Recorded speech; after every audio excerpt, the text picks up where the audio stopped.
जी हाँ, जैसे ही तारा ने परी महल की देहरी पर कदम रखा, माहौल पूरी तरह से बदलता हुआ नजर आया।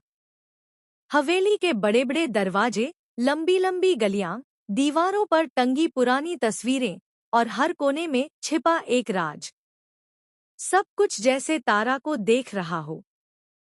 परी महल में हो गई है तारा की एंट्री और प्रतीक की जो माँ है वो इस लड़की का यानी कि तारा का बहुत ही बेसब्री से इंतजार कर रही थी। यह इंतजार सिर्फ मिलने का नहीं था, बल्कि जैसे किसी अधूरी कहानी के पूरे होने का इंतजार था। हालांकि प्रतीक की माँ हॉस्पिटल में है क्योंकि उनका एक्सीडेंट हो गया था। लेकिन इस एक्सीडेंट के पीछे क्या सिर्फ एक हादसा है या कोई छुपा हुआ सच? यह सवाल भी अब खड़ा होने लगा है। लेकिन अब यहाँ पर जब तारा आ गई है परी महल के अंदर तो प्रतीक ने उसके रुकने का भी इंतजाम कर दिया है। जी हाँ, जब तक के प्रतीक की माँ आती नहीं है, तब तक तारा इसी घर में रहने वाली है। और यहीं से शुरू होने वाला है असली खेल। परी महल का हर कमरा जैसे तारा को अपनी ओर खींच रहा है। कभी उसे सीढ़ियों पर अजीब सी आहट सुनाई देती है, तो कभी किसी कमरे से आती हल्की सी खुशबू उसे रुकने पर मजबूर कर देती है।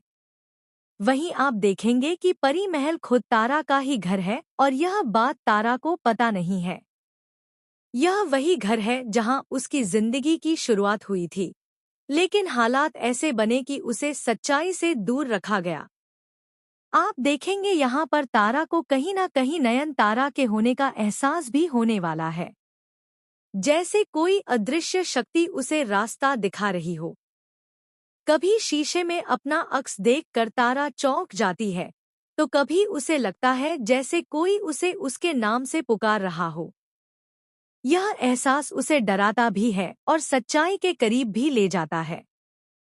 यह परी महल वही है जिससे तारा की कई सारी यादें जो है जुड़ी है। उसकी माँ की यादें जुड़ी है।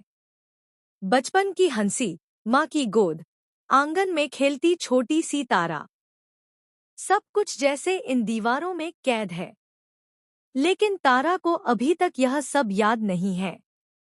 उसके दिल में बस एक अजीब सी बेचैनी है, जैसे वह किसी अपने के बहुत करीब आ गई हो।